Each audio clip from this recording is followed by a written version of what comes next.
Sure, you'll see three gates. The very first set of gates are a little different. Those are only used in the winter.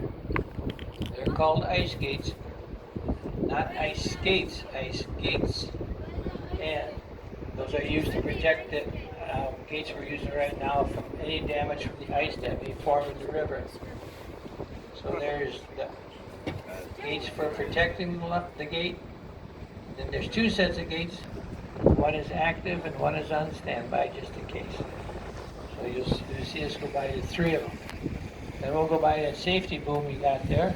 And what that does is got a big steel cable on it.